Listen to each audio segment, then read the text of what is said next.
Recently, I camped at the largest Ren Faire in the world, and with that, I attended the same Ren Faire for an entire weekend.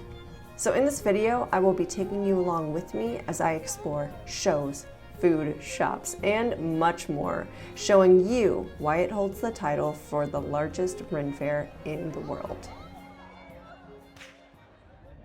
Located in 𝚲𝚊𝚖𝚎, Texas, from October 12th to December 1st, you will find the world's largest Ren Faire sitting on 70 acres, featuring 400 on-site shops, 21 stages, and 200 acres of camping facilities, garnering over 500,000 guests annually. This is not in a location where you are going to hit traffic and be stuck in a long line waiting to get into a parking lot. This Ren Faire is set up very well where you are able to drive in, and no matter where you are parked, you're not very far from the entrance at all. So in case you have to go back to your car, don't sweat it too much. And parking is free.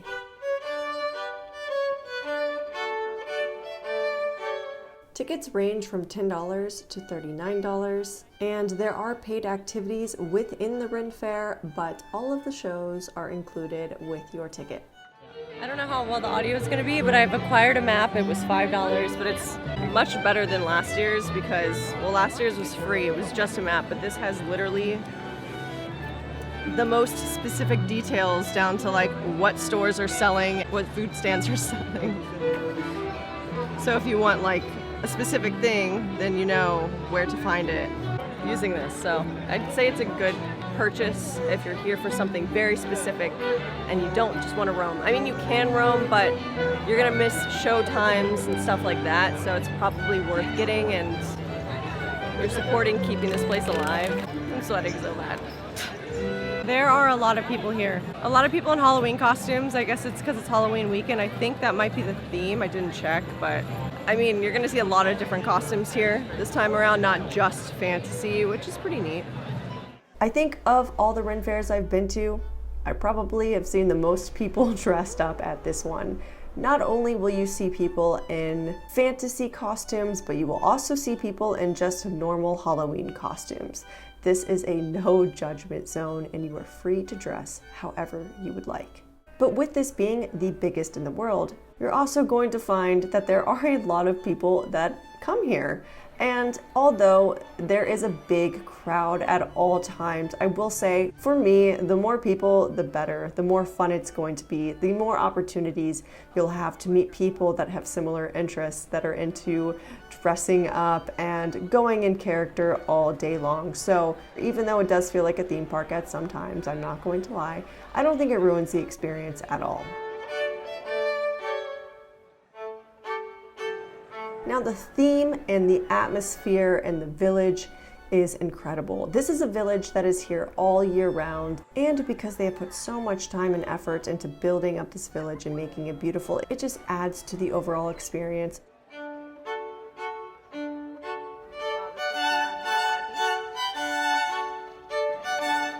Okay, so our plan is to really hit a lot of the shows this time because we missed that last time. And the shows are something that's free, that's included with your ticket, so. I didn't mean to. Let's go! First up on the list of what I'm going to call a show is the parade. Those are nerds. This is something that happens throughout the day, and if you're looking for good costume inspiration or just want to see all the people and all of the different shops and food options, this is the place to see it. Also, this man needs to be protected at all costs. Can we find this man, please?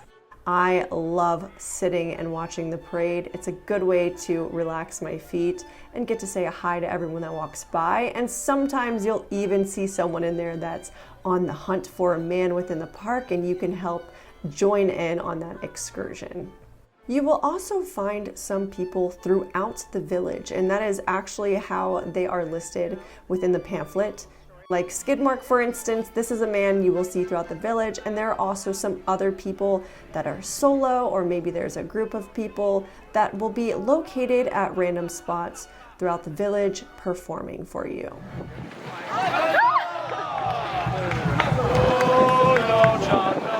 So anytime you see someone performing or see something going on, all you do is you take a moment to stop and watch.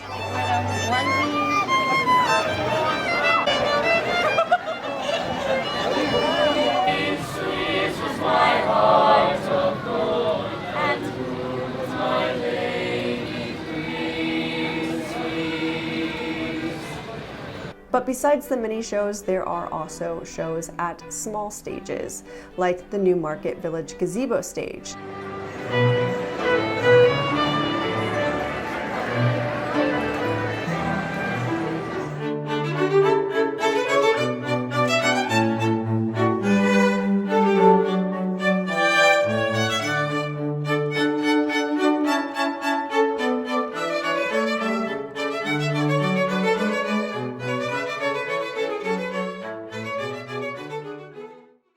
So I'm at the Clan Tinker show at the Global Theater. I think that's what it's called. It's the first stage when you enter the park, like the first big stage.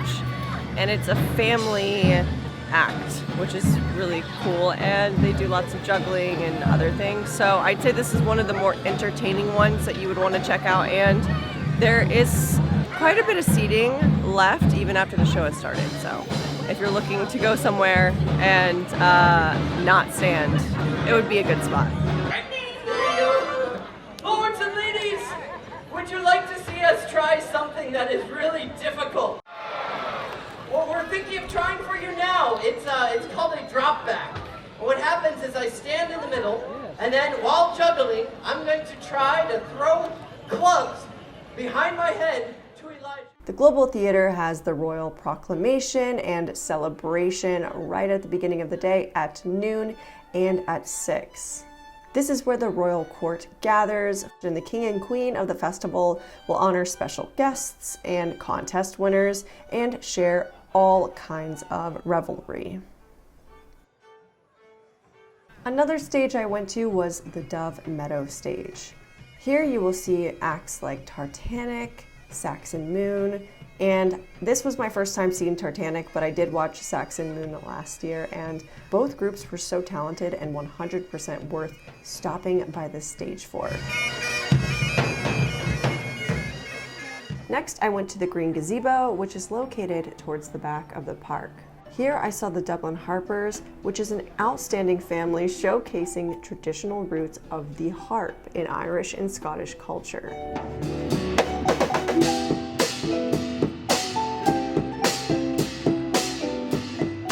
Next, it was time to head to the tower stage to see Rondini the Great and the Mud Show. Luckily, these are conveniently scheduled back to back, so you can watch one, hang out for a little bit, and watch the other. This is a comical act that has been going on for many years here, up to 4 times a day. Known as the great people of Sparta.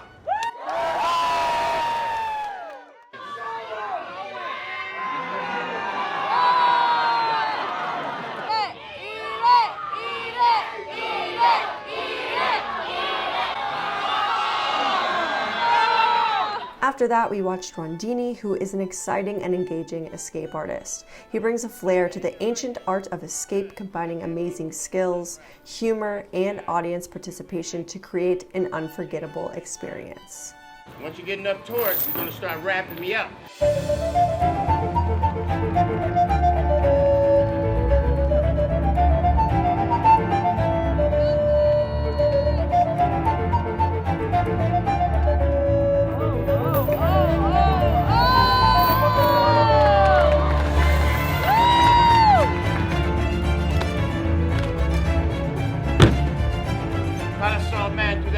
Entertainment, I would stand and applaud. Outrageous. We just saw Rondini at the tower stage. My eye is twitching so bad. Why? I think he popped his shoulder out of place to get out of it. It's pretty gnarly. Next, we moved on over to the Falconer's Heath stage to see the Fire Whip show. This show is performed by Adam, who has set 30 Guinness World Records, including most fire whip cracks in 1 minute.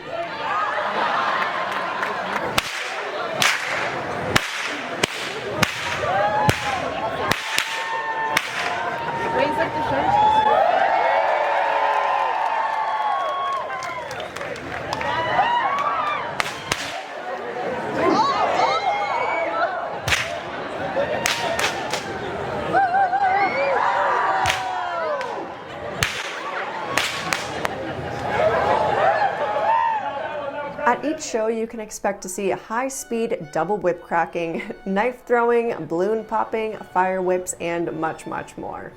Oh my God!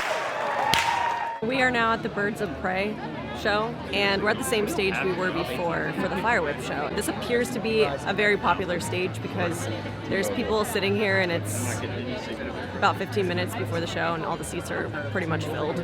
Mud show, not so much. Mud show is yeah, it was a little, not enough mud in the show. not enough mud. It was more about like audience participation, not so much a show. Yeah. So I'm excited to see the 𝚬𝚖𝚎, and the fire whip show was cool because that's something that like takes skill to do. Yeah, the fire whip guy is funny. I liked him. I'm most excited for the birds though. This complete bird show includes hawks, eagles, owls, and vultures, to name a few. Wild Sky production began as an idea to educate the public by presenting live animals in an entertaining format. Now, you'll notice they have these leather straps hanging down from their legs. They're called. He's thinking about it. He's doing it. Because they have to keep a balance from next to him do a little bit of hunting for us here today. Whoa. There are so many people here. I think there's definitely more people here than last time, but I'm so happy we're seeing the shows because I think we missed out on a lot of the experience last time by not doing that. So I'd say if you're going 100%, just go see as many shows as you can, and then go eat at the places that also have shows too. That's my advice. Next, we headed over to the Agora stage to see the Global Dance Theater.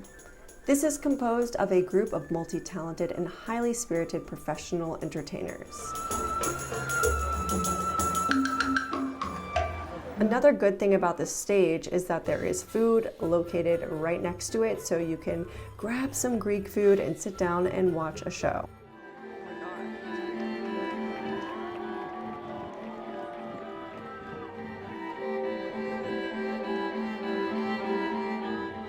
We also saw Cirque Olympus as well, which featured mesmerizing circus acts, comedy, and audience participation.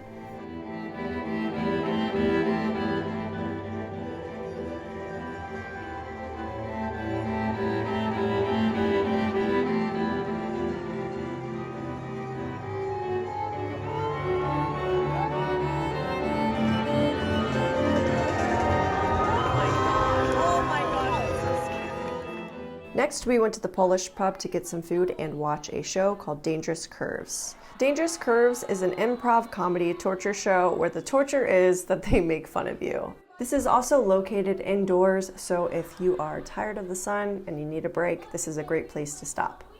Loving Larry is like Halloween, you get all sticky by the end of the night. Loving Larry! Loving Larry is like Halloween. If you unwrap it, you gotta check for drugs. Now we're saving the best for last, which is the arena stage. This is the largest stage where they hold the joust, steel combat, and the fireworks show. We're at the Full steel combat, big men, full armor. What could go wrong? That's where we're at right now, at the arena. So this is the biggest stage that they have here. And this is where they also do the jousting, but we are in the second row, which is great because we got a good view, but it's hot and we're sitting in the sun waiting. Well, it's shaded now, but it'll be worth it for the view. We're getting the shot for you. Something to note is that this combat is not choreographed, it's all real, and from what you can see here, they get pretty into it. Oh my.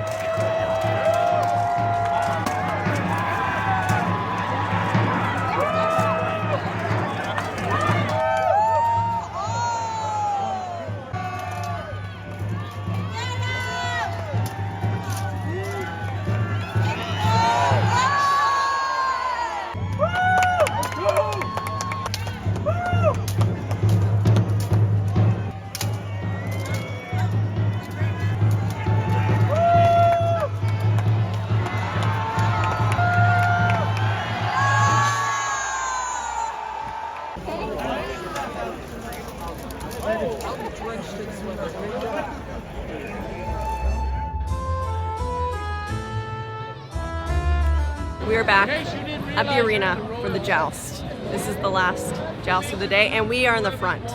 Over here we have 𝚲𝚊𝚖𝚎, and last but not least is France. But you're in the royal section. You don't need to move. Has everyone had a good time at the festival? Together, we shall make it right.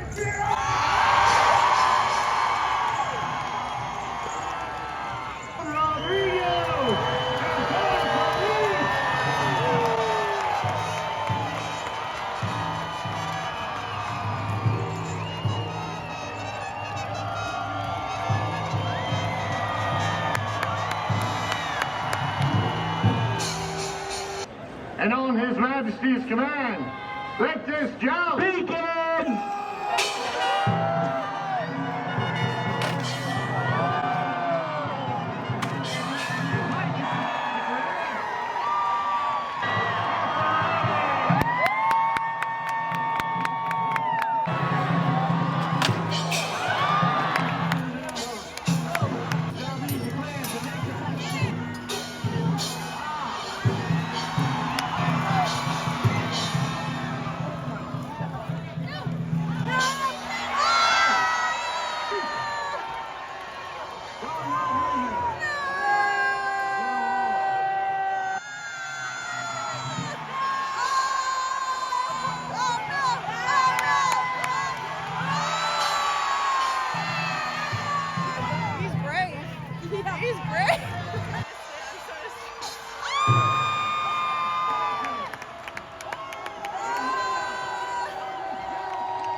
Once it got dark, we made our way back to the arena to get good seats for the Solar Rain Show. The Solar Rain Show is hands down the best show in the park.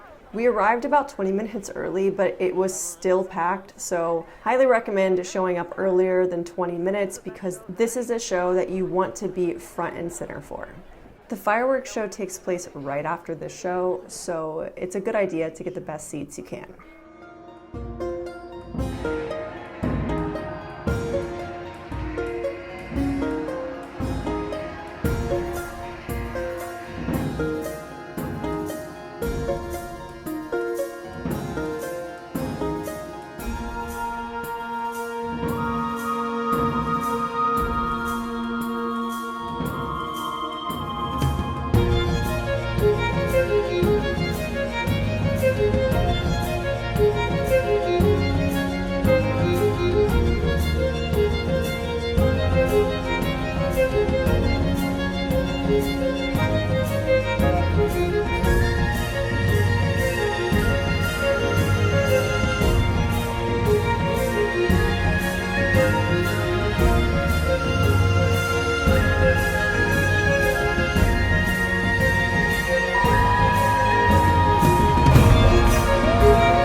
Now it's time to move on to my favorite portions of these videos, which is the food. There are so many different options when it comes to food because around the park you can find many different countries, so whatever you're in the mood for, you're most likely to find it.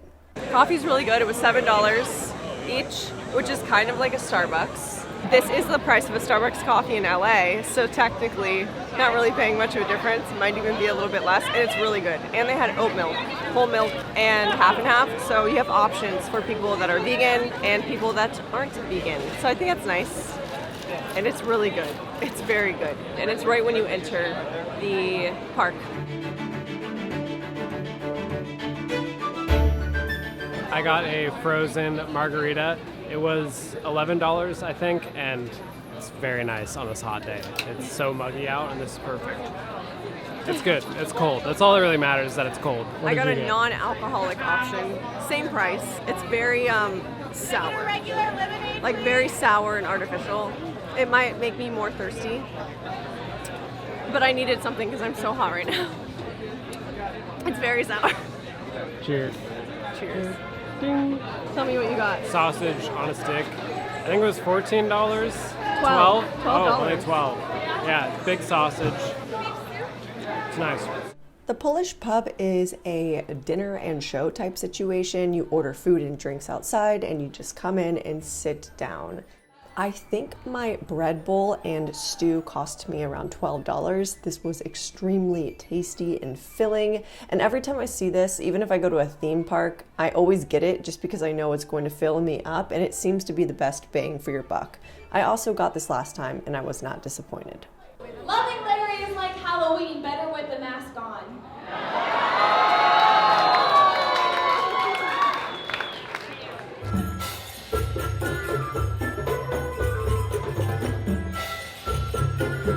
This is by far the most expensive food we've had so far. It was $37 for 2 euros and one with fries. Not worth it. I would much rather get the sausage or the turkey leg.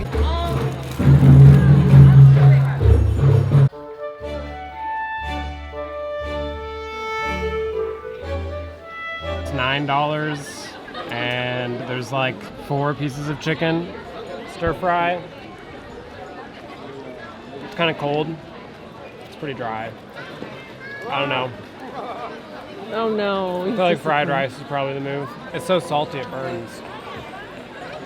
They messed us up big time. I don't want to eat it. Okay, we got coffee. This is a must. Huzzah. I find myself going back to the same places because I know it's going to be good, and this is the main one you have to hit, the tea and strumpets. It is incredible. This is strong. This is strong coffee.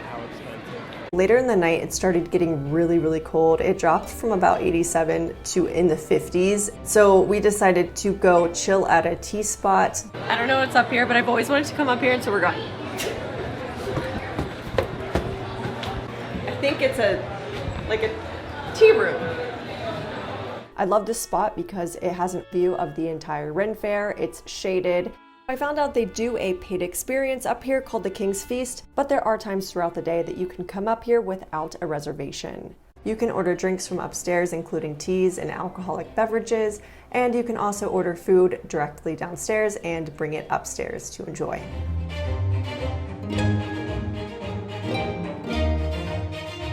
So I went to the Queen's Pantry, which is like the first food place when you enter. I got the shepherd's pie. No, actually I think it was like a pot pie. Yeah. This was $10. I'm really excited to eat this. And I got a hot chai tea. Tell me what you got. BLT. The bacon was bacon weaved, which was pretty cool, but I ate it all before 𝚘𝚘𝚜 could show it, so How much? you'll have to believe me that it was weaved. Oh, it was 14, I think. I don't remember, but it's good. I would say there's bacon in every bite is their catchphrase, and that's true because it's a bacon weave.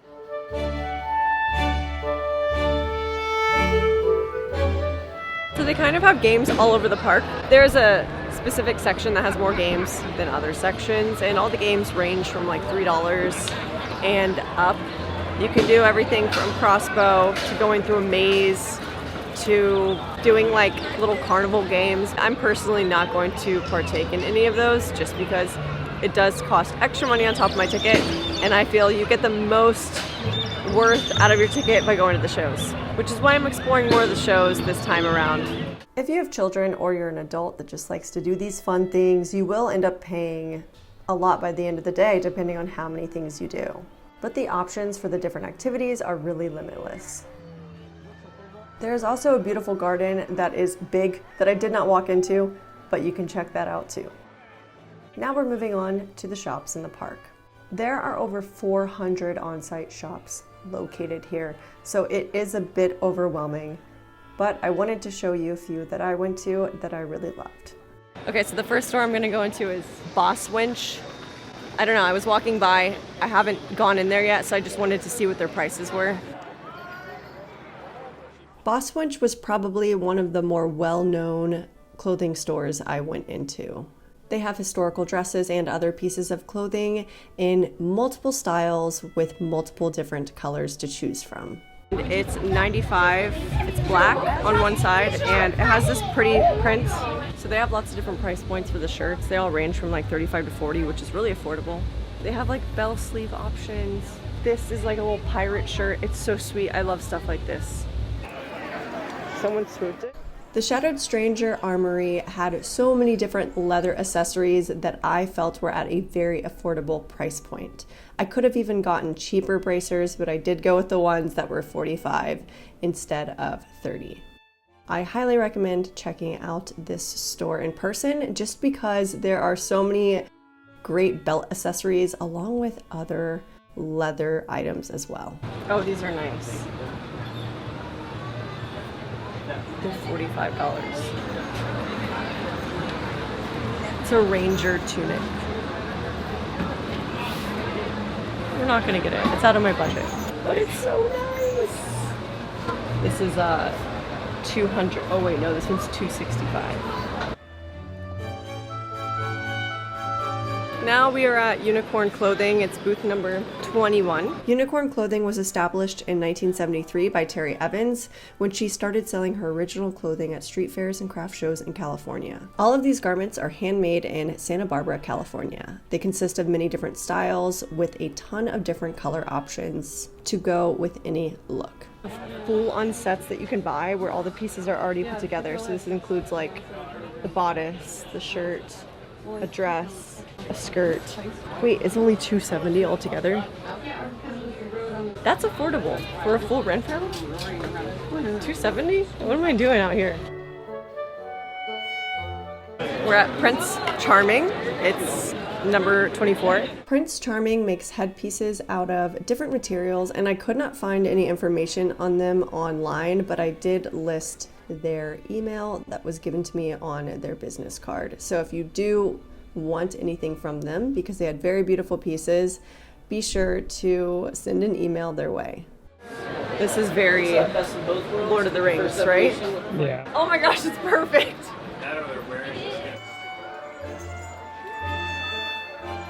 Rev's Armor Works is owned and managed by Rev and Troy. The company has grown from working out of a 2-car garage to a year-round production facility at 5 locations at the Renaissance festivals across the country. All of their products are proudly designed and handcrafted out of 100% premium leather. They have over 130 leather products, and when you purchase an item from them, they customize it to fit you specifically in person. They just customized the fitting and then they trimmed the end. Another store I liked was Primal Dreams, which had a plethora of different items that ranged from $5 and up. Great if you want to buy something as a little souvenir, buy something as a gift. Now, of course, these are only a few stores that I covered. There are so many different options. I don't even think I could go through every store in an entire weekend, so hopefully you enjoyed what I had to show you. If you've made it this far into the video, thanks so much for hanging out with me during an entire weekend at the largest Ren Faire in the world. If you've been on the fence about attending an event like this is your sign that you should 100% go, and I hope to see you at the next Ren Faire.